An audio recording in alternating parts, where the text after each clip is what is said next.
बच्चों, जैसा कि हम जानते हैं, संख्या पद्धति मतलब चैप्टर 1 की अगर हम बात करें तो जो 9th क्लास में है वही 10th क्लास में है। बहुत सारी इसमें कुछ ऐसी बातें हैं जो इसके बेसिक्स हैं वो आपको जानने चाहिए, उसके बाद इसको हल करें। कभी कभार देखा गया है कि विकल्पी प्रश्नों में कई प्रश्न इस टाइप के आ चुके हैं। तो आइए एक बार हम बेसिक समझते हैं, उसके बाद चैप्टर 1.1 के सवालों को हल करेंगे। जैसे कि संख्या के बारे में बात हो रही तो पहले हम जानना चाहेंगे कि आखिर संख्या क्या है। तो जैसे कि हम देखते हैं प्राकृतिक संख्याएं। सबसे पहले अगर बात करें तो प्राकृतिक संख्याएं बनाई गई थी 1 2 3 4 5 6 7 8 9 इस टाइप से डॉट डॉट। कुछ इसी तरह सब कुछ चला करता था। तब जीरो का इन्वेंशन नहीं हुआ था, तब ये संख्याएं प्राकृतिक संख्याएं कही गई। उसके बाद एक ऐसा समय आया जब भारत ने जीरो का इन्वेंशन किया, तब चीज़ें आगे बढ़ी। हालांकि पहले तो कहा गया कि इस जीरो का मतलब क्या है, इस गोल गोल चक्के से क्या होना है। तब इंडिया के लोगों ने कहा कि आप संख्याएं लिखिए, इस जीरो का कमाल दिखाते हैं। और कमाल यही हुआ, जब वहाँ वो 9 तक पहुँचे फिर दोबारा 1 से चालू हुए तो इंडिया वालों ने वही गोल चक्का रख दिया, बोले अब जी 10 है। और फिर इसके बाद चालू हो जाओ 1 1 11 1 2 12 इस टाइप से। फिर चीज़ें वही आई 1 9 19 उन्होंने कहा इसके बाद क्या आएगा, तो 2 श्रृंखला चालू हुई, उन्होंने 2 के पीछे 0 रख दिया, बोले अब चालू हो जाओ 2 1 21 2 2 22। इस तरह से जीरो के इन्वेंशन ने क्या किया, संख्याओं को अनलिमिटेड कर दिया। हालांकि कुछ लोगों का कहना है इस सबसे पहले हम अगर पुराणों की ओर जाएं तो पहले से जीरो का इन्वेंशन था भारत में, यानी कि रावण के जैसे कि 10 सिर थे। 10 सिर का मतलब जीरो पहले से था। तो इसमें हम नहीं पढ़ेंगे, लेकिन आप इतना जानिए प्राकृतिक संख्याएं वो थी जो 1 2 से स्टार्ट हुई, और जब जीरो इसमें इंक्लूड हो गया, जुड़ गया, तब यही संख्याएं पूर्ण संख्याएं कही गई, है ना। तो प्राकृतिक संख्याएं 1 से स्टार्ट होती हैं और जीरो उसमें मिला दो तो ये संख्याएं पूर्ण संख्याएं हो जाती हैं। फिर थोड़ा और तरक्की हुई, हम लोग और आगे बढ़े, तब पहुँचे हम लोग पूर्णांक पे। पूर्णांक का मतलब क्या हुआ, जैसे गाड़ियाँ पहले आगे चलती थीं, पीछे का गियर नहीं होता था, लोग हाथों से पीछे बढ़ाते थे और फिर बैक करते थे। लोगों ने जरूरत समझी और बैक गियर भी आने लगा। सेम उसी टाइप से क्या है कि नंबर में भी तरक्की हुई। जो संख्याएं आगे चलती थीं 0 1 2 3 इस टाइप से डॉट डॉट, उसको बैक भी किया गया, मतलब -1 -2 -3 -4 इस टाइप से। तो ऐसी संख्याओं को जो पॉजिटिव भी चलती हैं नेगेटिव भी चलती हैं उनको पूर्णांक कहते हैं। इसी में क्या हुआ, कुछ संख्याएं सम बनी, कुछ विषम बनी। सम के बारे में आप जानते हैं, जो संख्या 2 से डिवाइड हो सकती है सम कहलाती है। जैसे 2 है, 4 है, 6 है, 8 है। विषम संख्याएं वो संख्याएं होती हैं जो 2 से डिवाइड नहीं होती हैं, है ना। उसमें आप 1 कह सकते हैं, 3 कह सकते हैं, 5 कह सकते हैं, 7 कह सकते हैं, भी क्यों 2 से नहीं डिवाइड होती है। आप लोग कहेंगे 3 से डिवाइड होती है, उससे क्या फ़ायदा। सम की परिभाषा ये है 2 से डिवाइड होना चाहिए, ठीक है। 9 आपकी भाज्य संख्या है, मतलब कट सकती है लेकिन सम नहीं है। चलिए ठीक इसी टाइप से हम आगे बढ़ते हैं अभाज्य संख्याओं में। जो सम विषम के बाद बढ़ते हैं भाज्य और अभाज्य।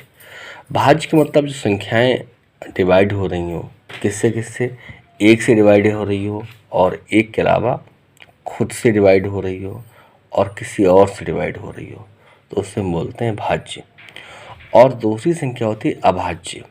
अभाज्य का मतलब होता है वो संख्याएं होती हैं जो खुद से डिवाइड हो या फिर 1 से डिवाइड हो। जैसे कि यहाँ पर मान लो 2 है, तो यहाँ पर 2 किससे डिवाइड हो रही है, 1 से तो सारी डिवाइड हो रही हैं और 1 के अलावा ये 2 से भी डिवाइड हो रही है ना। बस इनके अलावा किसी से और नहीं डिवाइड हो रही है, तो संख्या क्या हो गई, आपकी अभाज्य हो गई। इसी टाइप से हम 3 को ले लें, 3 1 से डिवाइड हो रहा है और फिर स्वयं 3 से डिवाइड हो रहा है। इन दो के अलावा किसी और से डिवाइड नहीं हो रहा है, तो ऐसी संख्याएं अभाज्य होती हैं। जो एक से डिवाइड हो और खुद से, बस इन दो के अलावा किसी और से डिवाइड ना हो, तो वो संख्याएं आपकी अभाज्य होती हैं। और भाज्य संख्या वो होती हैं जो एक से डिवाइड हो, एक के अलावा खुद से डिवाइड हो, जैसे 4 खुद से डिवाइड हो रही है, और इन दो के अलावा किसी और से भी डिवाइड हो रही हो, तब वो भाज्य होती है। जैसे कि 4 2 से भी डिवाइड हो रही है, तो संख्या भाज्य हो गई। तो हमें उम्मीद है आप जान चुके होंगे भाज्य और अभाज्य क्या होता है। ठीक है, आप कहेंगे यहाँ पर एक गायब है ना, ये 0 गायब है। तो भाज्य अभाज्य का पता हम तभी लगा पाते हैं जैसे कि हम एक यहाँ पर लिखें अगर, तो नियम क्या है, अभाज्य होने के लिए वो संख्या कम से कम 2 अंकों से कटनी चाहिए। किस किस से, या तो स्वयं खुद से या फिर 1 से। तो 1 यहाँ पर खुद से तो कट रहा है, 1 से कट रहा है, 1 के अलावा किसी दूसरी संख्या से नहीं कट रहा है ना। और नियम क्या है, कम से कम 2 संख्याओं से कटना चाहिए उससे, 1 से और खुद से। यहाँ पर 1 कह लो या खुद कह लो, सिर्फ 1 से कट रहा है, तो इसीलिए 1 को हम भाज्य और अभाज्य से अलग रखते हैं। पिछली बार याद है 10th के पेपर में यही क्वेश्चन आया था 1 के बारे में, कि 1 भाज्य है कि अभाज्य है। तो ये महीन बातें आप लोग समझ लीजिए, विकल्पी क्वेश्चन में बातें अक्सर आ जाती हैं, और आपका विकल्पी क्वेश्चन गलत ना हो, तो बेसिक सीख के ही आगे बढ़िए। ये 9th और 10th दोनों के लिए ज़रूरी है। उसके बाद हम बात करते हैं परिमेय संख्या और अपरिमेय संख्या की। परिमेय संख्या जो भी आप देख रहे हैं पूर्णांक हैं, इन्हीं से सारी परिमेय संख्याएं बनी है ना। यानी कि परिमेय संख्याएं वो होती हैं जिनको हम p/q के रूप में लिख सकते हैं। यानी कि देख रहे जो भी पूर्णांक हैं, इन सबको हम p/q के रूप में लिख सकते हैं, है ना। इन सब के नीचे कोई अंक नहीं है, तो इनके नीचे हम 1 बना सकते हैं। तो ये सारी परिमेय संख्या जो पूर्णांक हैं, ये सारी आप परिमेय संख्याएं, है ना, के रूप में कन्वर्ट कर सकते हैं। तो कहने का मतलब जितनी भी पूर्णांक होते हैं वो सारी परिमेय संख्याएं होते हैं। लेकिन परिमेय संख्या के अलावा क्या होता है कि पूर्णांक के अलावा परिमेय संख्याएं वो भी होती हैं जो अपॉन में होती हैं।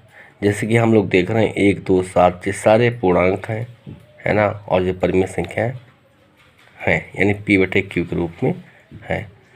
सेम ऐसे कुछ यही संख्याएं से 1/2, ये तो p/q के रूप में है ही, तो ये भी आपकी परिमेय संख्या है। 4 रूट में देख रहे हैं, अगर रूट इसका करेंगे तो निकल के आएगा 2, और 2 भी एक फिर परिमेय संख्या है। और 0 -1 1.3 देख रहे हैं, ये भी आपकी परिमेय संख्या है। यानी इसे हम p/q के रूप में कन्वर्ट कर सकते हैं। कक्षा 8-9 में ऐसे सवाल हम लोगों ने किए हैं। सेम ऐसे 1.33 जो कि अनलिमिटेड है, ये भी p/q के रूप में हम लोग 9th में लिख चुके हैं। तो परिमेय का मतलब यही होता है वो संख्याएं जो p/q के रूप में लिखी जा सकती हैं।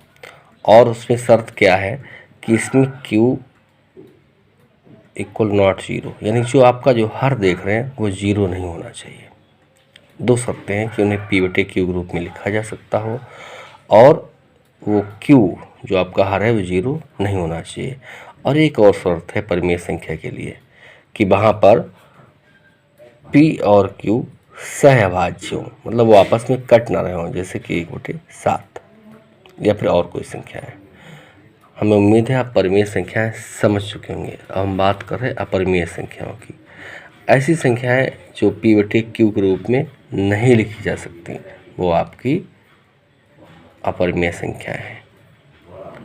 जैसे कि आप देख रहे हैं √5, √7, √23, इनका वर्गमूल संभव ही नहीं है, तो इन्हें p/q के रूप में लिखा नहीं जा सकता। सेम ऐसे यहाँ पर 1.03, 003, 0003, आप यहाँ थोड़ा कंफ्यूज हो सकते हैं कि ये संख्याएं यहाँ भी हैं और ऐसी संख्याएं यहाँ भी हैं। यानी आप कहेंगे परिमेय में भी इसको लिख रखा है और परिमेय में भी इसको लिख रखा है। तो यहाँ पर इसका निश्चित है कि यहाँ पर 3 3 3 ही रिपीट हो रहा है, एक निश्चित पेयर या निश्चित अंक रिपीट हो रहा है, तो वो संख्याएं परिमेय संख्याएं कहलाती हैं। लेकिन जहाँ पर चीज़ें अनलिमिटेड रिपीट हो रही हैं, 03, 003, 0003, वो संख्याएं अपरिमेय होती हैं, उनके बारे में कोई निश्चित अंदाज़ा नहीं होता है। अब हम बात करेंगे वास्तविक। जो संख्याएं पॉजिटिव होती हैं वो आपकी वास्तविक होती हैं, और जो संख्याएं इस टाइप की होती हैं नेगेटिव वाली, वो आपकी काल्पनिक होती हैं। अब इसके बाद हम बात करेंगे 1.1 के क्वेश्चन से। ठीक है, तब तक के लिए इतना ही।